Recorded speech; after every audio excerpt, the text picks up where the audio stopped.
Clip number 292۔ اس clip میں آپ سورہ انعام کی آیت نمبر 57 سے 59 تک کی تلاوت، ترجمہ اور تفسیر قرآن صراط الجنان سماعت فرمائیں گے۔ بسم اللہ الرحمن الرحیم۔ ترجمہ: اللہ کے نام سے شروع جو نہایت مہربان رحمت والا ہے۔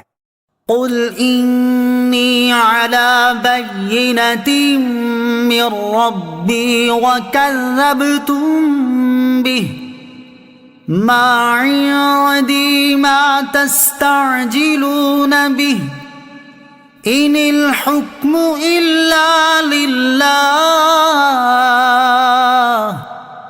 یقص الحق وهو خیر الفاصلین۔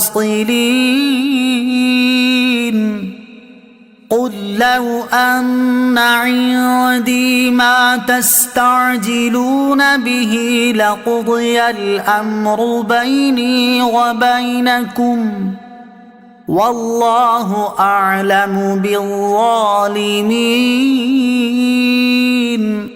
ترجمہ: تم فرماؤ میں تو اپنے رب کی طرف سے روشن دلیل پر ہوں اور تم نے اسے جھٹلایا ہے۔ جس عذاب کے آنے کی تم جلدی مچا رہے ہو وہ میرے پاس نہیں، حکم صرف اللہ ہی کا ہے۔ وہ حق بیان فرماتا ہے اور وہ سب سے بہتر فیصلہ کرنے والا ہے۔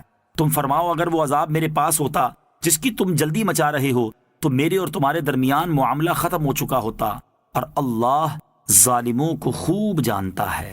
قل، تم فرماؤ، یعنی اے حبیب صلی اللہ تعالی علیہ وسلم آپ فرمائیں کہ میں تو اپنے رب عز و جل کی طرف سے روشن دلیل پر ہوں اور مجھے اس کی معرفت حاصل ہے، اور میں جانتا ہوں کہ اس کے سوا کوئی مستحق عبادت نہیں، جبکہ تم اس کے ساتھ اوروں کو شریک کر کے اسے جھٹلاتے ہو۔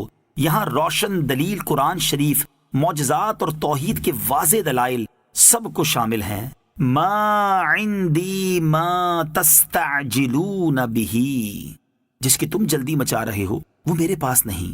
چونکہ کفار مذاق اڑانے کے لیے حضور اقدس صلی اللہ تعالی علیہ وسلم سے کہا کرتے تھے کہ ہم پر جلدی عذاب نازل کرائیے، اس آیت میں انہیں جواب دیا گیا اور ظاہر کر دیا گیا کہ حضور پرنور علیہ الصلوۃ والسلام سے یہ سوال کرنا نہایت غلط ہے، کیونکہ عذاب نازل کرنا اللہ عز و جل کا کام ہے، تاجدار رسالت صلی اللہ تعالی علیہ وسلم کا نہیں۔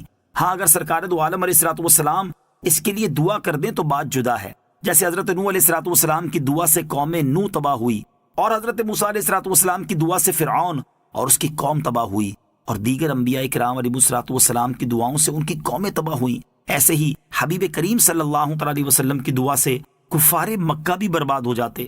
اگلی آیت میں فرمایا گیا کہ اے حبیب صلی اللہ تعالی علیہ وسلم تم فرماؤ اگر وہ عذاب میرے پاس ہوتا جس کی تم جلدی مچا رہے ہو تو میرے اور تمہارے درمیان معاملہ ختم ہو چکا ہوتا، اور میں تمہیں ایک لمحے کی مہلت نہ دیتا اور تمہیں رب عز و جل کا مخالف دیکھ کر بے دریغ ہلاک کر ڈالتا۔ لیکن اللہ تعالی حلیم و کریم ہے، وہ سزا دینے میں جلدی نہیں فرماتا، تو اس کی بارگاہ میں رجوع کرو، نہ کہ اس کے حلم و کرم کی وجہ سے جری ہو جاؤ۔